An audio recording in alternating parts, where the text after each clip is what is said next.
whistleblower who has identified himself as a longtime Democratic staffer. This is not a Republican operative, a Democratic staffer who was working in Democratic offices at the time of the alleged leaking in 1617.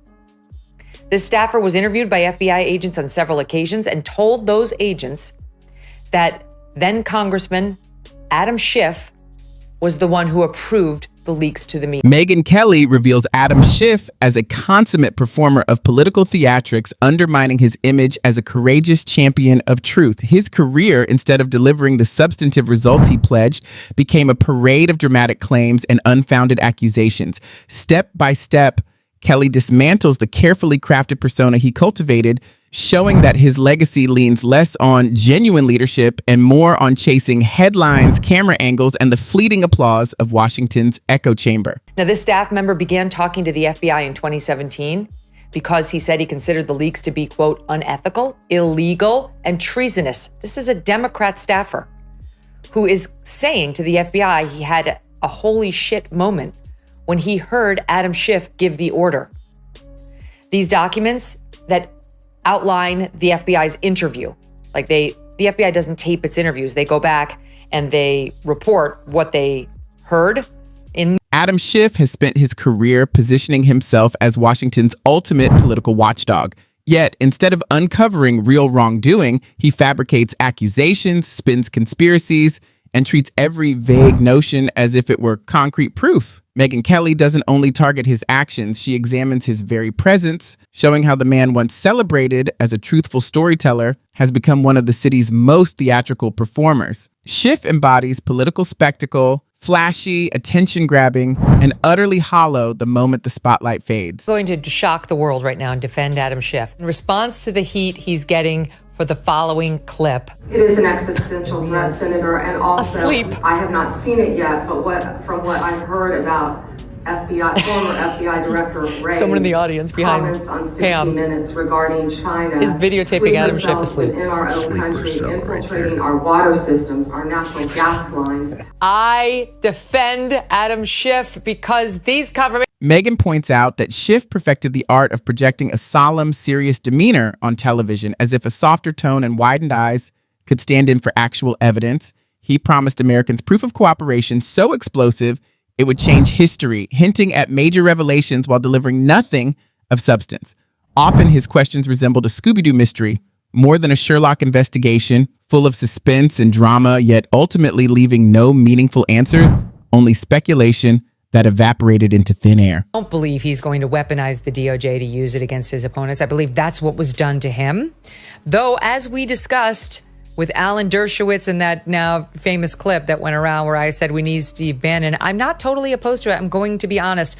Who would cry a tear if Adam Schiff actually got some sort of hassle thrown his way by the DOJ? Adam Schiff thrives on insinuation, not investigation. Corruption isn't his strength. Instead, he spins stories just long enough to keep himself in the spotlight. Megyn Kelly makes this clear, pointing out the obvious. If his evidence were even remotely as solid as he claimed, it would have surfaced years ago. Instead, he staged hearings, fed networks with sound bites, and cast himself as the central figure in a story that never came to fruition. He doesn't uncover truth. He spreads conspiracy. The group would leak classified information, which was derogatory to the President of the United States, Donald J. Trump. Schiff stated the information would be used to indict President Trump. The whistleblower stated this would be illegal. And upon hearing his concerns, unnamed members of the meeting reassured that they would not be caught leaking classified information. What makes Schiff such an easy target is his unwavering confidence, even when proven wrong. Most politicians at least try to soften the damage, but Schiff acts as if his audience is too oblivious to notice. Megyn Kelly exposes this arrogance without mercy, highlighting how he repeatedly appears on television, levels unproven accusations, and then shifts the blame onto those who question him. Calling a lemon a luxury car is classic gaslighting, the sort you'd expect from a deceitful dealer. For Schiff, the truth wasn't a guide, it was merely a prop. I think a lemon is a luxury car.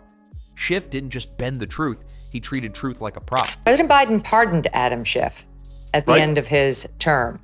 But unlike the one he gave to Hunter, it was a limited pardon.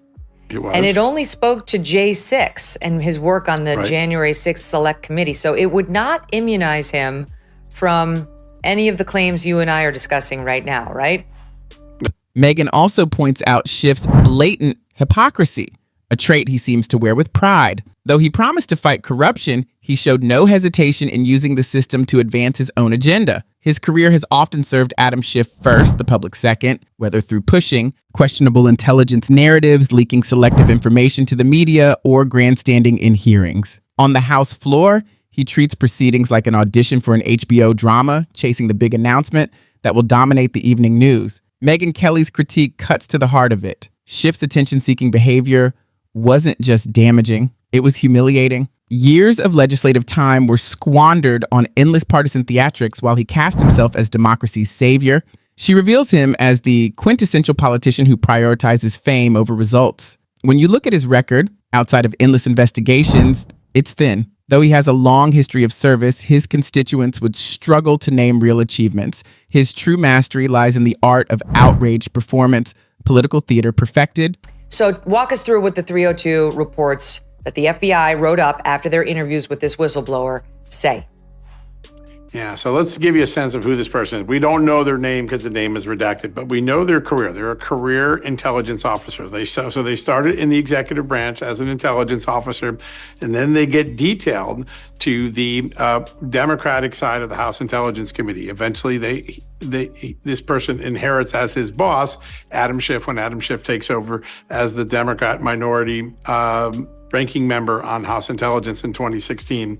And they're working for Adam Schiff. And somewhere in the beginning of the Russia collusion, false narrative building in America, he attends a meeting where Adam Schiff. The impeachment drama was arguably the peak of Schiff's career, if you can call it that, with a sanctimonious tone reminiscent of a struggling actor attempting Shakespeare in a high school gym.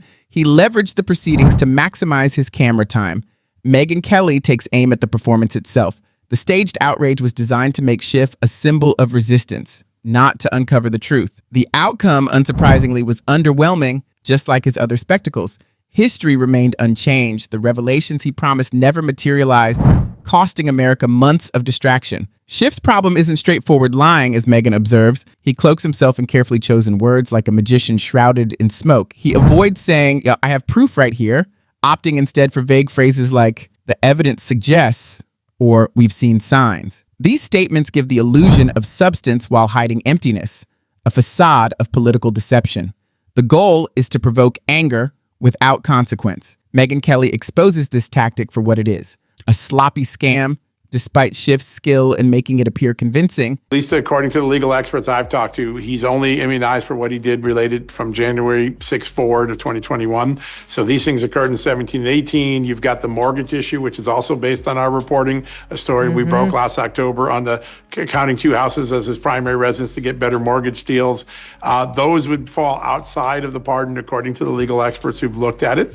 And I suspect if those get to the case of criminality at some point, that there may be some legal challenges trying to test that pardon's. Megyn Kelly also mocks Schiff's obsession with Donald Trump, slicing through it as sharply as a chef carves a steak. Schiff built his entire persona on the idea that he would bring down Trump, making nightly television appearances to declare the former president's downfall inevitable and accountability imminent. Years later, Trump remains active in government while Schiff clings to the same outdated narratives, a mix of irony and embarrassment. His career is now inseparably tied to the very man he vowed to defeat, earning him a legacy as the man who growled for years without ever landing a bite. Megyn further highlights Schiff's relentless fundraising, noting that every dire warning, dramatic press conference, and national security threat came with an email asking for money. He didn't just play on fear, he monetized it, convincing supporters to finance his ongoing political soap opera. In return, they received nothing but empty promises and a smug grin on TV.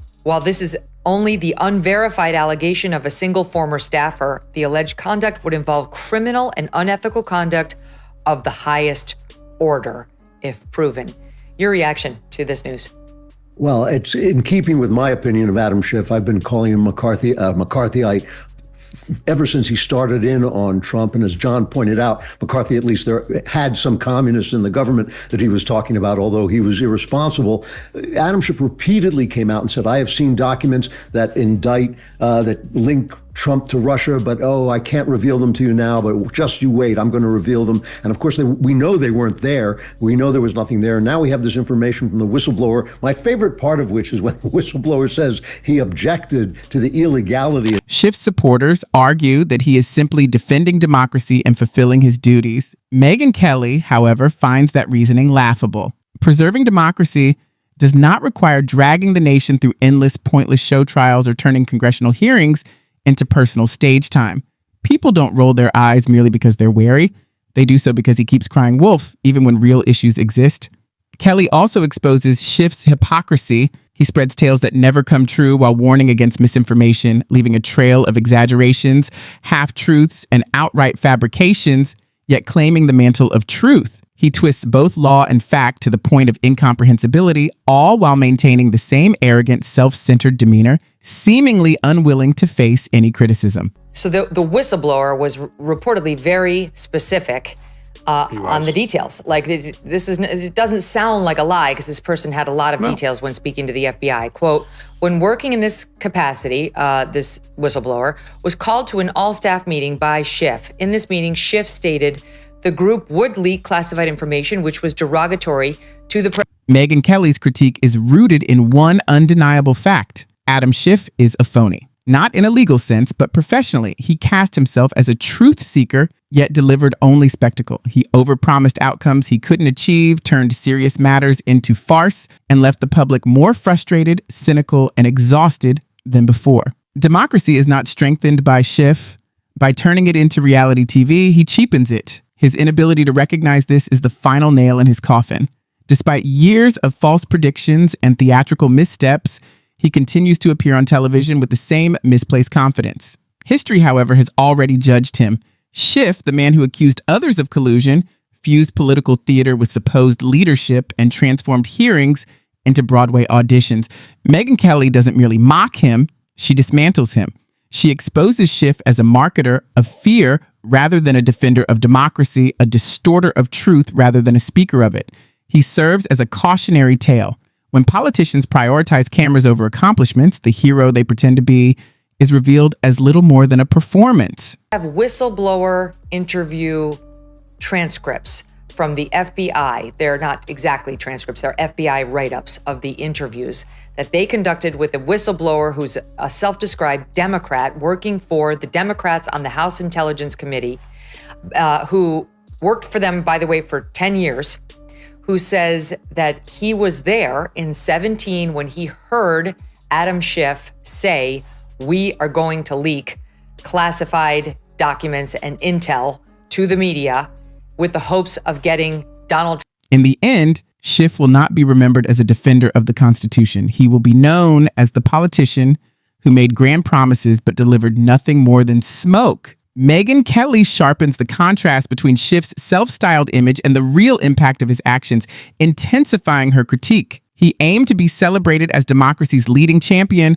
the one who saw dangers others overlooked. Instead, his legacy is a failed exercise in political theater, an overblown cautionary tale about the perils of unchecked ambition. Rather than protecting institutions, Schiff used them as tools for personal gain. Kelly likens him to a sailor clinging to cameras like lifeboats on a sinking ship, highlighting his dependence on media attention to inflate his ego. He repeatedly made unfounded accusations until sheer repetition became his defense.